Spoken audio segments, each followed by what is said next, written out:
generación quiere aprender de historia, pero también escribirla. Queremos hablar de política e incidir en ella. Queremos escuchar, pero también ser escuchados. Foro 89.5, con Paco Vallejo y Manuel Galván. La historia es nuestra y la hacen los pueblos. Muy buenos días, bienvenidos a Foro 89.5, esta mañana del 8 de junio del 2023. Como siempre, un gusto llevar una emisión más de este programa y hacer la invitación para que participen con nosotros como cada jueves. En un momento más aparecerán los números en cabina. Aquí están el 4421-921293 y el 4421-921200 con la extensión 37120. El día de hoy solamente tenemos abiertos estos canales, así es que, bueno, si quieren hacer llegar algún comentario, con mucho gusto le damos lectura antes de que se termine el programa, y si no alcanzamos a hacerlo el día de hoy, el próximo jueves con mucho gusto empezamos el programa con sus comentarios. Muy buenos días, Manu, ¿cómo estás? ¿Qué tal, Paco? Muy buenos días, gracias, un saludo a todo el auditorio. Pues, Manu, ya vivimos el fin de semana lo que fueron los procesos electorales del Estado de México y Coahuila. Ya de alguna forma, pues, vaticinábamos algo de lo que podía suceder, ¿no? Precisamente el domingo, y los resultados están, ¿verdad? El Estado de México gana Morena con una ventaja considerable, ¿no? Varios puntos, ¿no? Sobre todo considerando pues el número de personas registradas para poder votar, pues es considerable esa diferencia de puntos. Y en Coahuila gana lo que es la coalición de la oposición, PRI, PAN, PRD, ganan en el estado de Coahuila. Sí, correcto. Pasan cosas interesantes que a la vez van definiendo lo que sería el 2024. Y yo creo que estas dos elecciones sirvieron como preámbulo. Siempre se ha dicho que el Estado de México es como el laboratorio, pero más que eso, creo que esta vez las elecciones tanto de Coahuila como del Estado de México sirven como un testeo de cómo tienen que ir para ambas coaliciones para el 2024. Ya se dio cuenta Morena que por sí solo no le alcanza y que además no solamente es suficiente con el apoyo directo de López Obrador. Se requiere un candidato importante, un candidato con presencia. La presencia de Guadiana en Coahuila fue muy triste y eso lo llevó a un segundo lugar muy raquítico dentro del proceso electoral, ¿no? Así es. Bueno, ¿por qué estado te gustaría empezar? Igual y podemos empezar por el Estado de México, ¿no? Donde habíamos comentado el programa pasado que las coaliciones fueron mucho más sólidas, ¿no? Tanto de la oposición como por parte de la coalición del gobierno actual, ¿no? Morena, PT, Verde, Ecologista, donde van los tres partidos unidos, ¿no? Logran, después de las últimas elecciones en el Estado de México, donde también Delfina había participado, ¿no? En aquel entonces incluso se habló de algún fraude electoral, y ahora vemos cómo precisamente Morena ha logrado la victoria. ¿Crees que nos puedas hablar ahí de los porcentajes, cómo quedó en el Estado de México, los resultados? Pues finalmente, ya en la elección final de este domingo, Morena llegó con 52,6 puntos, mientras que Alejandra del Moral con 44,3%. Y aquí un dato importante, realmente la diferencia es 8,2 aproximadamente. Muchos calculaban que iba a ser hasta de 2 dígitos. No fue así, le sacó una pequeña diferencia, y un elemento adicional es el porcentaje de votación. Para el Estado de México participó el 50% del padrón electoral. Ahora, ¿eso es mucho, es menos? ¿Cómo ha sido en los últimos años? Eso a la vez es interesante. Por ejemplo, en elecciones de Peña Nieto participó el 42%, cuando él fue para ser gobernador del Estado de México. Después para Erubiel Ávila el 45%, para Del Mazo el 53%. Allí es interesante que hubo un mayor arrastre por el efecto obradorista en el 2018. y ya para Delfina con el 50%. Entonces es un promedio, una media que ha ido subiendo y creciendo. Cuando son esas elecciones que son sin la presencia de diputaciones a nivel federal, senadurías, presidencias municipales y sobre todo presidencia de la República, la Suele participación bajar. disminuye. Sí, suele bajar exactamente. En este caso, un promedio de lo que se traía con procesos electorales cuando son grandes, del 50%, entonces una participación medianamente regular. Y eso le alcanzó a Morena. Desde mi punto de vista, a pesar de una campaña con poca presencia, con poca fuerza, directamente de la candidata de Morena, Alejandra del Morán, eh, por más que intentó quitarse el lastre de que es una priista, nomás no pudo. Es más, vale la pena ver solamente las imágenes cuando se iba presentando. Primero empezó con su camisa blanca y después, de hecho, en las precampañas, en su momento con su camisa roja priista. Después de la campaña con la camisa azul, con los logos de la coalición. Y terminó, tú recordarás el último debate, y ya también cuando salió supuestamente a declarar que iba ganando, que también eso fue interesante, ya vestida de rosa, este color que caracteriza al INE o a la ciudadanía o que ha sido de las últimas movilizaciones. Ujú. Que también lo vinculó ella directamente, aparentemente, con el salario rosa, ¿no? Un programa que ha tenido mucho éxito desde el gobierno de Del Mazo en el Estado de México.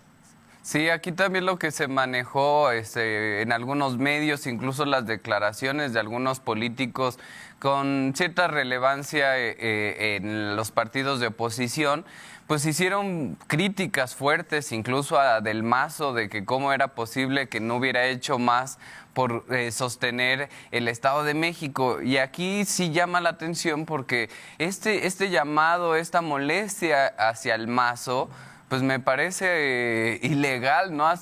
Completamente, en el sentido de que pues se habla de que los procesos electorales tienen que ser libres, donde la población decida precisamente quiénes los representantes que quiere que los gobierne, y entonces el hablar y el echar culpas, el decir que por qué no se gastaron más recursos, ¿no? Por qué no se presionó más a la ciudadanía, pues la verdad es estas precisamente prácticas antiguas que afortunadamente dentro de todo, pues por supuesto que por ahí podemos ver videos, ¿no? De ciertas prácticas antiguas, pero podemos hablar de que a pesar de que era el Estado de México, un estado donde sabemos que impera la corrupción de forma contundente, pudimos ver un proceso, digamos, legítimo.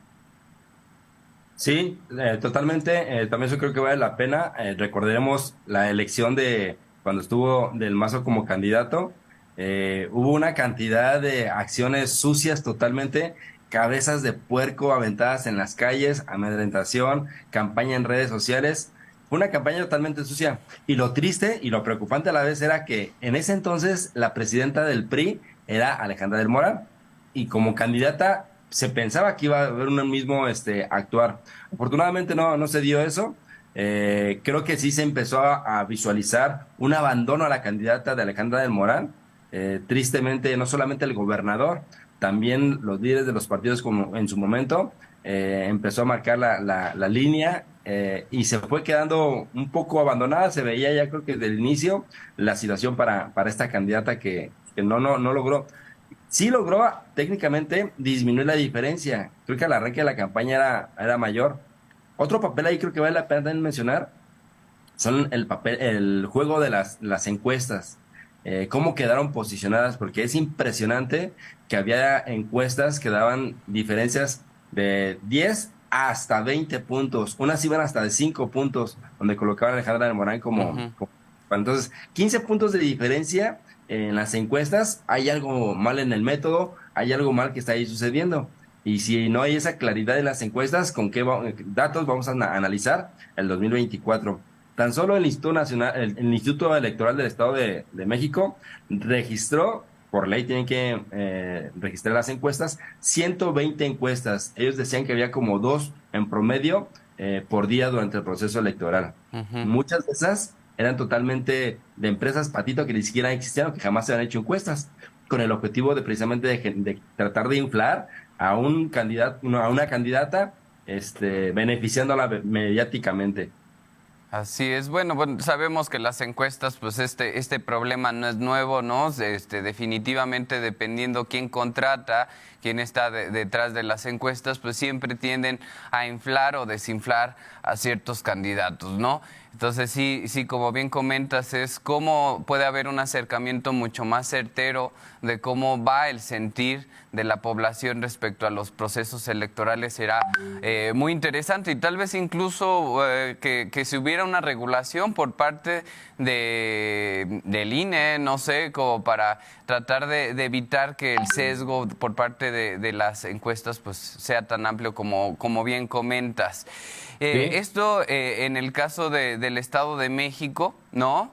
Donde salieron también en un inicio los priistas con Alejandra del Moral y bueno, todos los líderes de los partidos a levantar la mano, pero en cuanto se apagó la pantalla, en cuanto se apagó la cámara, fuga, ¿no? Todos vámonos del Estado de México, aquí se perdió, dejaron sola a Alejandra del Moral, sabían que habían perdido a pesar de que cantaron la victoria, se fueron todos a Coahuila sabiendo que el Estado estaba perdido, de hecho después salió ella misma a reconocer que los resultados no le favorecían y Del Mazo también reconoce la derrota, lo cual como ya comentamos causó mucho ruido y dolor por parte de los líderes de la oposición. Pero ¿qué pasa en el Estado de Coahuila? Ya se dio un escenario completamente diferente.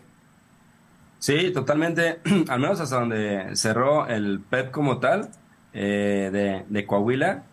Ahí los resultados quedaron Manolo Jiménez con un 56%, el cual fue totalmente Pues, arrastró sí. 57 ya en el último registro que hubo como tal. Luego le siguió Guadiana con el 21%, Verdeja con el 12% y Lenín Moreno con el 5.7%. Entonces, ahí creo que sí pasó lo que no logró Alejandra del Morán. Manolo Jiménez como candidato posicionó su nombre y se hizo a un lado de lo que es la imagen de la coalición. Y además, ahí sí hubo un apoyo directo por parte de Riquelme, gobernador actual de Coahuila. Eh, Directa e indirectamente estuvo apoyando en la campaña, a comparación de Del Mazo, que sí como que estuvo muy reservado en este proceso electoral, ¿no? Sí, aquí también lo que podemos ver era cierto que hasta cierto punto el candidato del PT, también ahí otra vez las encuestas de alguna forma engañando o confundiendo a la población, ¿no? Veían, posicionaban a ay, Guadiana. Ricardo, a Guadiana, Armando Guadiana, correcto, de Morena. A Guadiana lo posicionaban que iba como subiendo un poco en las encuestas. Finalmente el PT queda en tercer lugar, ¿no? Que también eso nos habla de que, bueno, en realidad Morena sigue siendo, digamos, el partido de izquierda que tiene mayor arrastre. Pero sí, definitivamente la división que se dio entre PT, Verde y Morena acabó influyendo y de manera contundente, pues la coalición PRI-PAN-PRD se llevó esta elección de forma contundente, ¿no? También allá hubo un poco más de situaciones, ¿no? Sobre todo ahí hubo varios arrestos que pues bueno, son estas prácticas que definitivamente no son correctas, pero más allá creo que también se llevó un proceso que también se puede hablar legítimo. Sí, y creo que la situación de Coahuila sí fue interesante como para que Morena reflexionara si van o no van en unidad. Y ahí viene lo importante que ahorita comentaremos.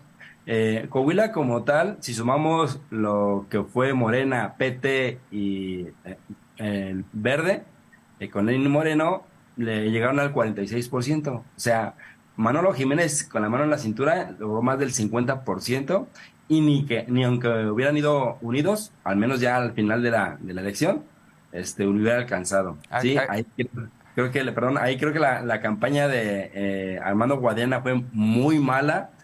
No solamente no pudo crecer, sino hasta disminuyó los puntos con los cuales arrancó. Quien sí creció y hizo puntos importantes fue Verdeja, con del PT. Sí fue interesante su proceso de campaña. Vamos a ver qué hace con ese capital electoral en las próximas elecciones. Así es. Pues bueno, Manu, vamos a ver algunas imágenes. Billy, si nos haces favor de pasar las imágenes de cómo acaba quedando el mapa de México después de las últimas elecciones, porque aquí también el discurso y lo que se ha planteado por parte de la oposición es no cantar una derrota, ¿no? Incluso ellos dicen, no, logramos ganar uno de los estados, las votaciones, si sumamos las de el Estado de México y Coahuila, prácticamente estamos igual, ¿no? 3 millones para uno y 3 millones para el otro. Sin embargo, hay que recordar que Morena hace poquito, aquí está el mapa, este es el mapa de 2016. 2016. Aquí estaba México en el 2016 por estado, sí. Todavía aquí Morena estaba, creo que incluso apenas en creación. Entonces no existe Morena. Aquí vemos 15 estados eran priistas, 8 estados panistas, 4 perredistas, en coalición PAN-PRD 3, 1 del Verde y 1 independiente. Vamos a ver cómo evoluciona esto al siguiente mapa.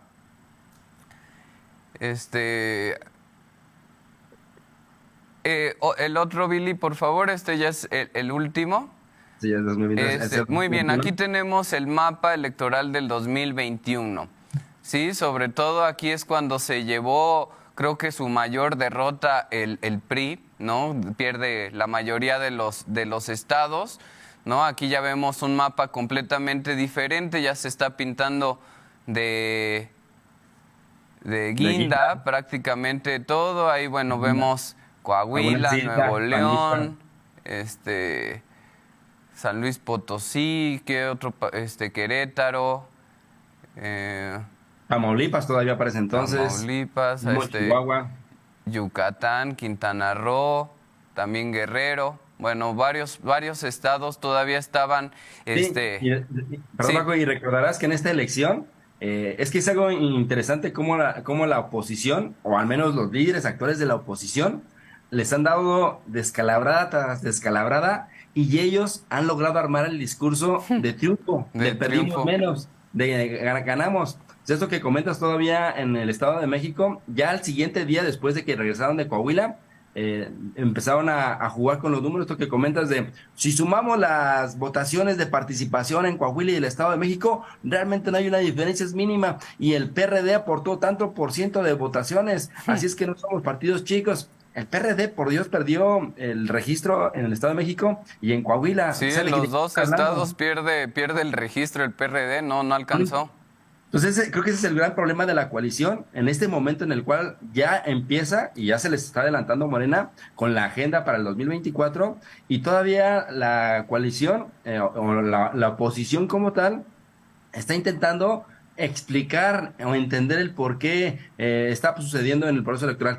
Y la otra es la cantidad de argumentos, muchos de los líderes en su mayoría salieron a culpar hasta la misma población, que si al gobernador, que si elección de Estado. Por Dios, cuando es una elección de Estado, ni siquiera hay un instituto electoral como tal. Entonces, creo que la oposición está totalmente perdida, está totalmente ausente con esos liderazgos. Y a mí me preocupa porque el PAN como tal tiene una identidad, tiene algo que abonar para cierto porcentaje de población. Y creo que lo mejor que podría hacer es salirse de esa coalición si quisiera realmente reconstruirse. Sí. No le va a alcanzar con eso para el 2024. Sí, Manu, porque sabes que incluso, bueno, hablábamos ya de la votación en general del PRD borrado, ¿no? Pierde registro en los dos estados. Ahora sí, Billy, si nos podemos ir a la última. Pero además de que pierde el registro, el PAN también disminuyó de forma importante su votación, sus porcentajes. O sea, si sumamos el porcentaje del PAN, es una participación sumamente mediocre, ¿no? Entonces, si con esos números se pretende participar, el PAN no va a poder ir por sí solo, ¿no? Entonces, de hecho, el discurso que ahora estamos viendo manejar es la importancia de jalar a Movimiento Ciudadano hacia esta coalición PAN-PRI-PRD? ¿Qué es lo que salieron a decir? A ver, por un lado, decían lo de los votos, ¿no? Que si sumaban, pues prácticamente podrían competirle ahí a Morena. La otra es que, pues, la población floja, ¿no? Que no sale a votar. Por supuesto que esto lo estoy diciendo de forma sarcástica porque existe una libertad para votar, ¿no? No es una obligación, incluso por ahí se estaba debatiendo, pero eso no va, ¿no? Cada quien es libre de salir, pero entonces que si hubieran alcanzado una participación ciudadana de un 65, 68%, probablemente hubieran ganado. Pero aquí ya estamos viendo el último mapa, ¿y qué vemos, Manu? En el PRI se convierte en un partido lagunero. ¿Por qué? Porque le quedan nada más los dos estados de Coahuila y de Durango como tal. O sea, esa es su presencia. Acaba de perder su gran bastión, acaba de perder el principal estado, no solamente en porcentaje de población, sino en prerrogativas para el proceso electoral del 24. ¿Sí? Por eso Mario Delgado del Morena está súper feliz. Por eso López Obrador llega a la mañanera cantando y feliz. Claro, lo que significa, y también lo simbólico, ¿no? De acabar con un grupo desde los 40 del grupo Tlacomulco es interesante para el Estado de México. Y el PAN ya queda con algunas islas también. Bueno, en este caso, el PAN mantiene Chihuahua, que ya fue en el proceso anterior, sí. Yucatán, Guanajuato, Querétaro. Aguascalientes. Y Aguascalientes. Y tan. Y Ahora, y de hecho, PRI ya tiene el mismo número de estados que Movimiento Ciudadano. Movimiento Ciudadano con Nuevo León, con Jalisco. Eso es interesante porque es en la misma cantidad de estados, pero a nivel de población gobernada, ya Movimiento Ciudadano se colocó en tercer lugar, ya desbancó al PRI. El día de hoy el PRI, en cuanto a porcentaje de población gobernada, ocupa el cuarto lugar. Primer lugar Morena, segundo lugar PAN, tercer lugar Movimiento Ciudadano y cuarto lugar PAN. Ah, sí, bueno, ahí está el PES que tiene Morelos y bueno, de alguna forma también alineado con Morena y el Partido Verde Ecologista en San Luis Potosí también de alguna forma relacionado y ahí con Morena. Entonces vemos, o sea, más allá del discurso que puedan manejar en la oposición, pues la verdad es que hay muy poco que festejar, ¿no? O sea, y creo que aquí es importante, sobre todo pensando ya en el cierre del programa, Manu, la oposición tiene que irse fortaleciendo, o sea, no podemos dejar que Morena, no, ya pensando en una cuestión de evolución, en una cuestión de cambio, en una cuestión de no sentirnos cómodos y empezar a caer en las mismas corrupciones que desafortunadamente cayó el país. Es importante que exista una oposición fuerte, una oposición pues que tenga un proyecto y un programa para empezar, que empiece a tener, a crear bases sociales, ¿no? En el sentido de, oye, nos están ofreciendo algo diferente, pero lo malo es que ahora vemos una insistencia por parte del PRI, PAN, PRD de decir, no queremos cambio, queremos resistirnos a las instituciones del pasado. Entonces aquí creo que sí es una reflexión que se tiene que hacer importante, sobre todo encaminándonos para lo que se viene el siguiente año. Sí, tristemente el día de la oposición no tiene proyecto y siguen todavía pegándole directamente al obradorismo, a esa figura odiada desde el 2006. Ese es el gran problema de la oposición, tristemente. Se nos acaba el tiempo, creo que para el siguiente programa podemos platicar a detalle sobre cómo Morena empieza a ganarle directamente la agenda con lo que sucede el día lunes, ¿no? Una reunión directamente con los principales líderes de Morena. Sí, así es. Bueno, iremos ahí siguiendo ahora el proceso hacia el 2024. Ya inicia, legalmente ya inicia este proceso, pero bueno, lo seguiremos abordando en los siguientes programas. Agradecer como cada jueves su presencia, invitarlos a que nos vean, nos escuchen los jueves a las 9 de la mañana y pueden ver nuestras repeticiones en YouTube como 89.5. Hasta la próxima. Nuestra generación quiere aprender de historia, pero también escribirla. Queremos hablar de política e incidir en ella. Queremos escuchar, pero también ser escuchados. Foro 89.5 con Paco Vallejo y Manuel Galván. La historia es nuestra y la hacen los pueblos.